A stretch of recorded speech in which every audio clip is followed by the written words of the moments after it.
नमस्ते मित्रों, स्वागत है आज की कहानी में। और आज की कहानी का शीर्षक है वो मनहूस लड़की। तो दोस्तों, कहानी बहुत ही मार्मिक और हृदय स्पर्शी होने वाली है, इसलिए कहानी में अंत तक बने रहिएगा। और मेरा दावा है कि कहानी सुनने के बाद आप अपने आंसू नहीं रोक पाएंगे, यह मेरा दावा है दोस्तों। तो कहानी में अंत तक बने रहिएगा, वीडियो को छोड़िएगा नहीं। चलिए कहानी शुरू करते हैं। वो 28 साल की बहुत ही बदसूरत और काली लड़की थी। दांत भी निकले थे, पर उसे अपने रंग और बदसूरती का जरा भी अफसोस नहीं था। हमेशा खुश रहती और एक नंबर की पेटू और पढ़ने लिखने में महाभोंदू भी थी। पेटू होने की वजह से शरीर भी बेडौल हो गया था। एक खूबी उसमें यह भी थी कि जहाँ रहती हो कर हंसते मुस्कुराते रहती और सबको भी हंसाते रहती।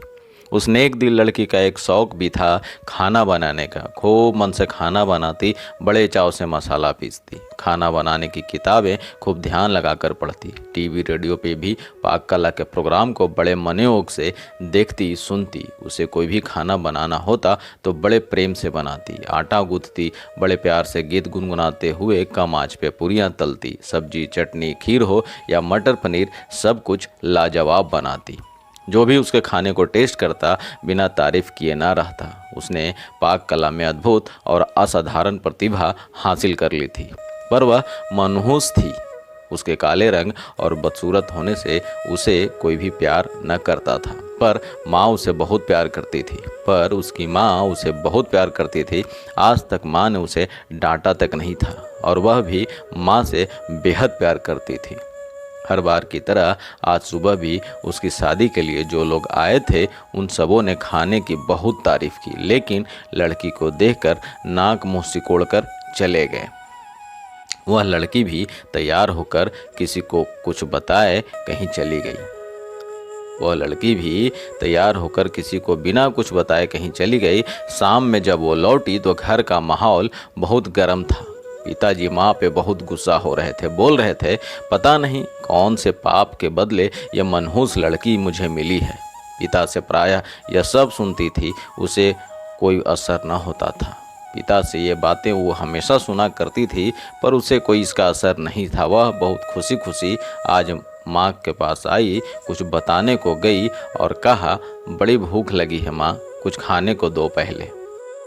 उसके हाथों में एक सर्टिफिकेट और एक चेक भी था। पर माँ भी आज बहुत गुस्से में सब्जी काट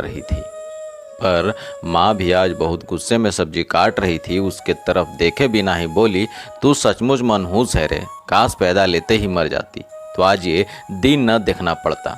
50 रिश्ते आए, किसी ने तुझे पसंद नहीं किया। उस मनहूस लड़की को माँ से ऐसी आशा न थी, उसका दिल बैठ गया।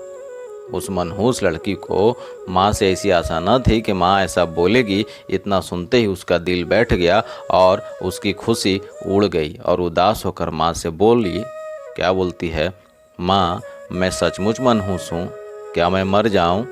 बोलते बोलते उसका गला रुंध गया और चेहरा लाल हो गया। माँ ने भी गुस्से से कहा, जा मर जा, सबको चैन मिले। मनहूस लड़की ने अपने कमरे में जाकर दरवाज़ा बंद कर लिया। थोड़ी देर बाद जैसे ही माँ को अपनी गलती का एहसास हुआ, वो दौड़ती हुई उसके कमरे की तरफ गई। आवाज़ देने पर भी दरवाज़ा जब नहीं खुला तो माँ ने ज़ोर का धक्का दिया। तेज़ धक्के से जैसे ही दरवाज़ा खुला, माँ ने देखा सामने दुपट्टे के सहारे जीभ बाहर निकले उस मनहूस काली लड़की की लाश झूल रही थी, और वहीं पर एक चिट्ठी, सर्टिफिकेट और 1 लाख का चेक रखा था। चिट्ठी में लिखा था, माँ, मैंने आज तक तुम्हारा कहना माना है। आज भी तुमने मरने को बोला, ये भी मान रही हूँ। अब तुम मनहूस लड़की की माँ नहीं कहलाओगी। मैंने पढ़ने की बहुत कोशिश की, पर मेरे दिमाग में कुछ जाता है नहीं। पर भगवान ने मुझे ऐसा बनाया, इसमें मेरा क्या कसूर?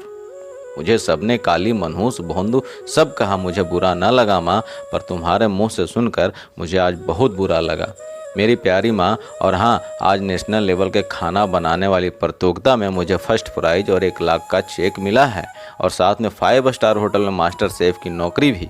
और पता है माँ, आज मेरी ज़िंदगी की सबसे खुशी का दिन था, क्योंकि पहली बार वहाँ सबने मुझे कहा था, देखो ये है कितनी भाग्यशाली लड़की। तो दोस्तों, ये हृदय स्पर्शी कहानी आपको कैसी लगी कमेंट बॉक्स में अपनी राय ज़रूर दीजिएगा। और कहानी अच्छी लगी तो वीडियो को लाइक, शेयर और चैनल को सब्सक्राइब ज़रूर कीजिएगा। बहुत बहुत धन्यवाद आपका।